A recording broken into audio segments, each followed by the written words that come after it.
Okay, so now you can ask at this point, I want to give the speakers a chance to respond to each other a little bit. And we've had some questions that have come up, recurring questions, so I'd like to address those too. Actually, I thought I would be able to see you better if I stood here, but I think maybe I'm going to move. If the chair's not trapped. Okay, that's fine. So, a number of you have talked about this challenge of difficulty of translation. You don't see it, but there's a hole under here. So, if you see me disappear, that's what happened. Okay. So, a number of you have asked. It's a very good question. Why does it take so long to translate this technology? And a few of you have speculated on why. And I wonder if you could all kind of react to some of the reasons you've put forward, or some of the reasons others have put forward. So some have said, well, it's related to maybe this tech pushing reality where engineers are trying to push their interesting solutions. I think, Brandy, you also brought up some interesting ones about outcome measures, and this is a challenge with other neurotechnologies, is that maybe our outcome measures aren't the right ones to effectively measure what we're doing with these new technologies. And then there are other points that were brought up about who it is that we're using to the push-pull mechanism, who's pulling some of our ideas. So in your case, you were able to interact with physicians. And we've also talked, and Tim, you've done a great job with your patient council. So I wonder if you could just comment on what do you think are the reasons amongst those or others that we're not seeing the kind of rapid speed of development that we would really like to see?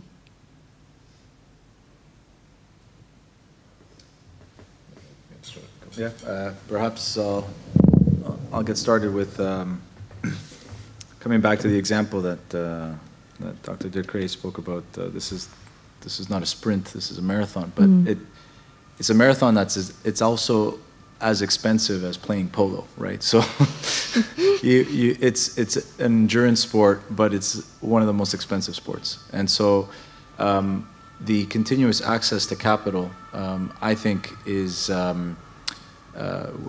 one of the questions came up about, buzzwords and so on, and if the VCs are going in a certain direction, if there's a rising tide for these types of companies in this particular indication. I think that is the principal question, is that you develop a prototype, as Dr. Ducret showed, all the phases where you can raise a seed funding and convertible loan, and maybe you're living off of grants for 5 or 6 or 7 years before you can attract investors.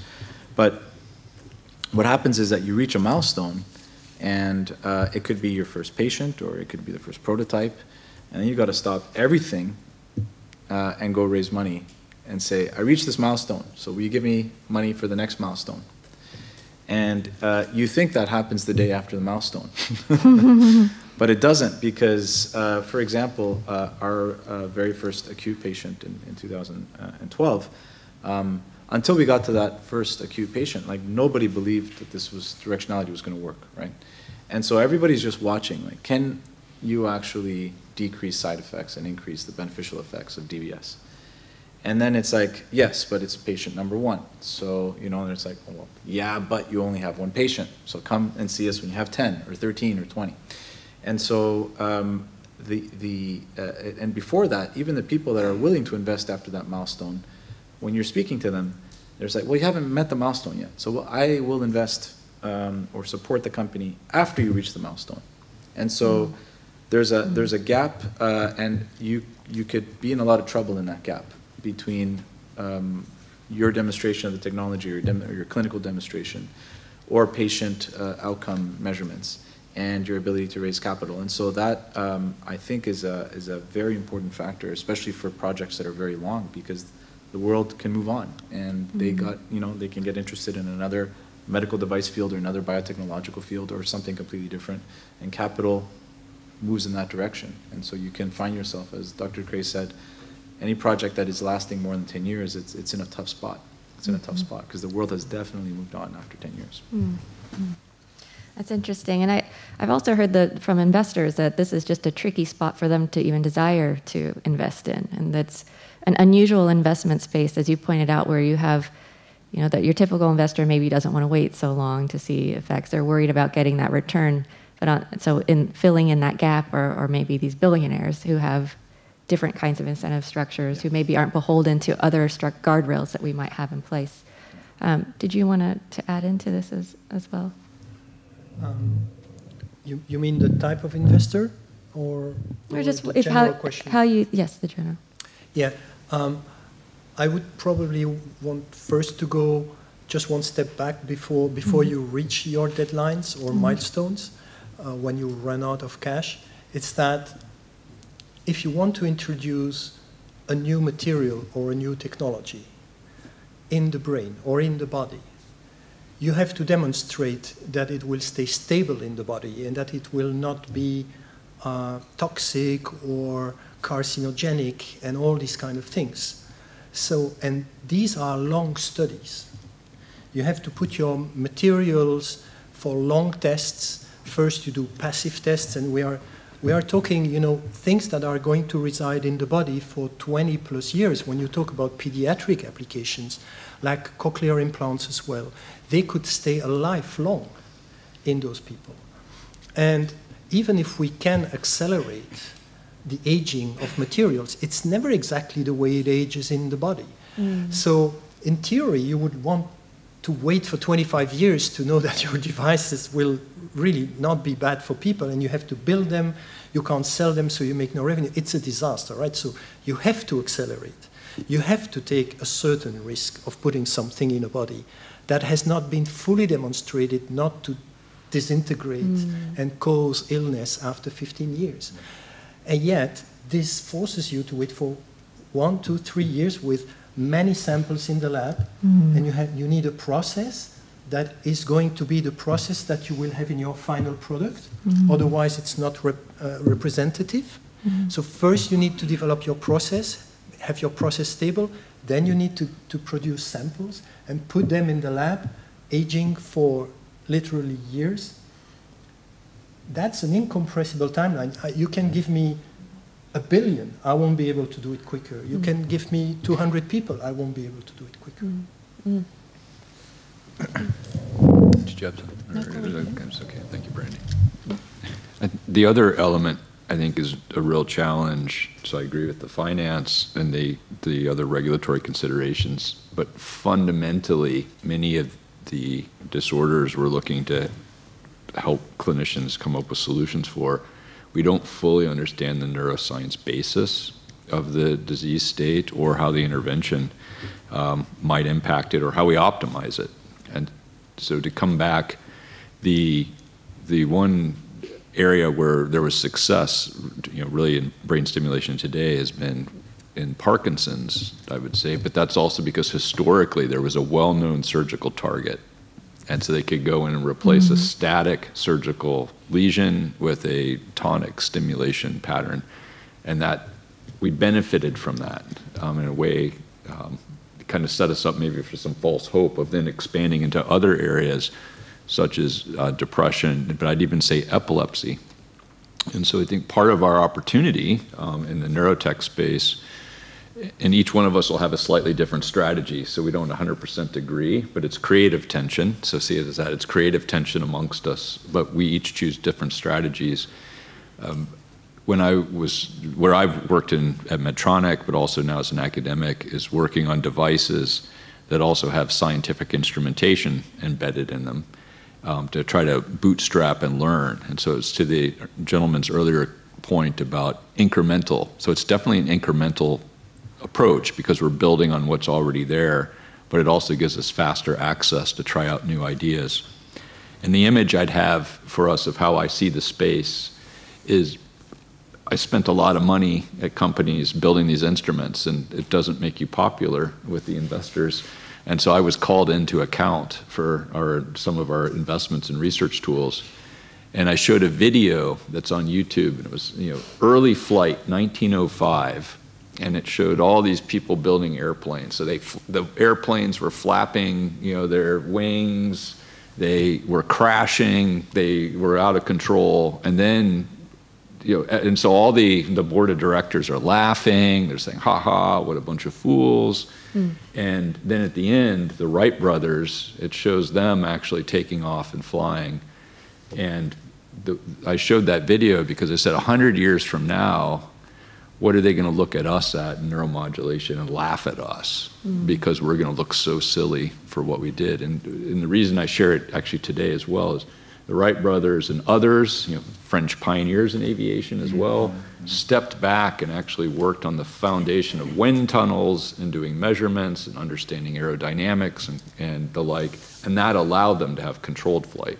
And I think we're actually at that very interesting space where there's an opportunity to build that equivalent to the wind tunnels and understand the neuroscience. And then when we understand aerodynamics as a model, we can start to apply better therapies. And I think that's kind of, from my perspective, where we sit in 2024 and why I spend so much time on the instrumentation. Because I think that fundamentally is what's holding us back, is just understanding the neuroscience. The only thing I would like to add to that is just the nature of the conditions that we're dealing with. Is you don't become depressed instantly. You don't, develop Parkinson's instantly. These are all conditions that take a long time to develop. And in the case of, mental illness, when you are trying to recover from them, it takes a long time. And you can't be continuing on with your experimental process while you're, waiting for the first person. You have to wait and let them get well and see if it worked, and that takes time, because nothing that we're doing for these conditions is instantaneous. I know that the videos with regard to Parkinson's are very exciting, but when you're dealing with things that are mental illness related or are not things you can anticipate, like seizures, the video of waiting would be very boring, which is why they don't make those videos. So you have to understand that time is an integral component, not just in the getting to, are we going to let somebody put this in somebody's body, but also, did this work for somebody once we put it in their body? And those questions aren't going to be quick. If that one key element is the time that it takes, and it actually comes full circle back to the investment, is the, well, you probably had Helen tell you about, there were 2 studies from companies that were started and they ended up not, hitting, for other reasons we won't get into, they just didn't continue on. But even epilepsy, there was a failed study at Medtronic when I was there, and part of it was we stopped the trial too soon because we're so used to this fast readout in Parkinson's disease, and what's ended up being the case in epilepsy is it takes months to years for the full effect to actually be occurring. No one's still 100% sure why that's the case, but that's the calculus, is that time it takes to get the full effect to show the clinical benefit is directly opposed to the investors who want a quick readout and a fast return on their investment. And so that's one of those real challenges right now in that space. Yeah, and what those kind of events cause is that when the investors in the field see such a major study failing for a sad reason, basically, they don't care about the sad reason. Everybody's cold, For a while, for several years, I think nearly a decade, you won't be able to raise money to do new studies on depression using DBS or something like that, because they all have cold feet. And all these timelines, they add up to each other. Before you know it, it's 20 years, right? Did you have something else you wanted to add? No, I think that's Okay. sums it up well. I think, it's always impressed me, just the more I hear from people like you, just how extremely difficult this is, and also just how critical the translation by the private sector is, and how almost insurmountable it feels to go into that space. There's this, so when I want to move to this, the whole theme of this is certainly patient-centered neurotechnologies. How do you do that on top of all the other procedures that are so difficult and processes? Brandy, I think you did a wonderful job of sharing what you thought that meant. Tim, you have a young person's council, I think, that you've deployed in your setting, and I'm guessing that's more in this academic setting. You've talked about working with physicians. What are some, we know a lot of the things that aren't working, but what are some things that can work and be compatible in this very difficult environment? I'll Yeah, just start please. with one thing which I think Randy underlined quite clearly is that I'm again taking the perspective of the engineer and the entrepreneurial engineer. The clinical needs don't just have to come from physicians. They come also from patient interviews and from observing patient in the therapeutic context or in the treatment context or in the hospital context or in their personal context. So the observation and the clinical needs identification is very efficient when it's between a physician and an engineer. I would say, but it's arguable, and it's no less efficient when you have observation of a patient and the data of those patients, like you were saying, having large databases of patient measurements and following the patient outcomes with respect to the therapies that they're undergoing is an observation at a large scale, but at a personal scale you can also find quite a bit, and we saw that in DBS and Parkinson's, and because the engineers were there while the patients were being programmed, and we would see things that we would hear things from the patients that is not a design requirement in all of our documents, and it's nothing that we had ever thought of. One thing that struck me was in Parkinson's disease how motivated those patients are to stop their levodopa. Right? They really want to stop taking this medication, and that hadn't really. We knew that because it was one of our study endpoints. But until you hear every single patient say, "How much less levodopa will I be able to take after you turn this on?" I'm sure there's an equivalent in psychiatry as well. So that is something that it doesn't come out in the publications, and it doesn't come out in physician interviews that necessarily. It comes out in observing the patients. So I think that's, getting back to the question, what is the step to bring this around? I think that the design process and the innovation process absolutely has to include the patient, and it's not just from the physician, it's from the patient's journey as well. Thank you. I've got an interest in your perspective on something, Brandy. So, and Jen French is going to talk later. She exposed me to this idea a while back, and we used the word patient, and Jen said, part of it is I don't want to be thought of as a patient anymore. I want to be think of me as a consumer of your technology. I'm a patient when I'm in the hospital, but think of me as a consumer instead. And that actually really sunk deep into my thought process.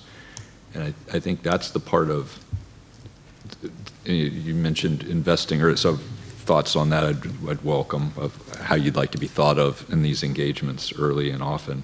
And I'm always just surprised, as you're saying, about understanding what the real objectives are.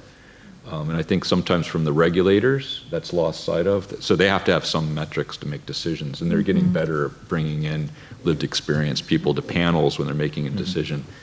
But when I talk to people who are trying our technology, one really struck me. I have to, of course, filter it for confidentiality. But we had pages of objective measurements, and I said, "What's your goal in this trial?" And it was twofold. One is to participate and give something back, because it's a degenerative condition. He says, "I know this is not a cure, but maybe I can participate and give some dignity at the end of my life towards providing scientific data for the future that others will benefit from." And then two, they just wanted to go to an important family event and be able to walk without a cane. And it says, if you actually give me that one moment, then and I actually, this is the part of engineers checking our egos in at the door. I said, well, I could provide that by actually just giving you my arm, and I can escort you in that event. And he said, that would also probably be acceptable to me. And I think but getting a deep understanding of what really people are looking for, we sometimes lose sight of that. I do think that it is important when we're talking about incorporating lived experience and patient perspectives while I do speak all the time, often, and to anybody who will listen about my experience, it is my experience. I am not a monolith for people who experienced severe major depressive disorder or treatment-resistant depression or any of the other conditions that I've gone through. Is incorporating my guidance, my experience isn't sufficient. No two patients are going to have the same experience. So it's not strictly incorporating their,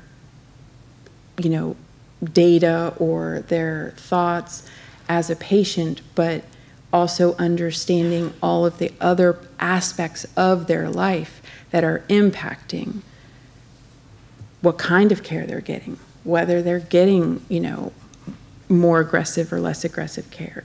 Those things need to be factored in, and having one patient as your, lack of a better term, poster child for what you're doing, that's not what we're talking about when we talk about incorporating these perspectives.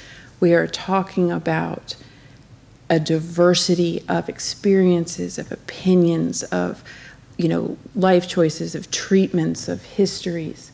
You need the full spectrum, and limiting it to who might look good on your poster isn't going to get you there. So there are no shortcuts in what we're talking about when you're trying to actually benefit people, benefit society, benefit the future sufferers of any given condition. Thank you. We're going to try to head to lunch at 1, but I do want to give an opportunity for the audience to ask some of your questions. If not, I certainly have more, but I want to, maybe you could share your hand, and Stephanie can also. Olivier, do you have a question? Yeah. Okay, go ahead. Thank you.